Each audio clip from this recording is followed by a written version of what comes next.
দেখো আমাদের মুড়ি খাওয়া হয়ে গেছে, তাই সামনে হাত ধোয়ার জন্য এই পুকুরটায় নেমেছিলাম।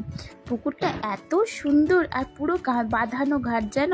আর সামনের পরিবেশটা দেখো কত সুন্দর, পুরো সবুজ আর সবুজ। আর পুকুরের জলে প্রচুর কলমি শাক হয়েছিল যেন। এমনি প্রচুর কল আছে, প্রায় 30-40টা কল আছে। তাও আমার ইচ্ছা হলো পুকুরটাতে নামবার জন্য, তাই নামলাম। আর পুকুরের জলটা এত সুন্দর আর কি বলবো। আর এরকম পাশাপাশি দুটো পুকুর আছে জানো, জায়গাটা সত্যি অসাধারণ, কি বলবো তোমাদের, বলে বোঝানো যাবে না।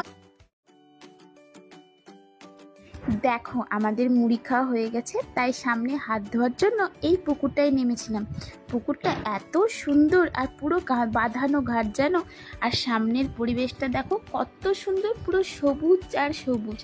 আর পুকুরের জলে প্রচুর কলমি শাক হয়েছিল যেন।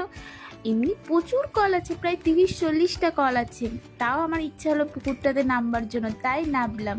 আর পুকুরের জলটা এত সুন্দর আর কি বলবো। আর এরকম পাশাপাশি দুটো পুকুর আছে জানো, জায়গাটা সত্যি অসাধারণ, কি বলবো তোমাদের, বলে বোঝানো যাবে না।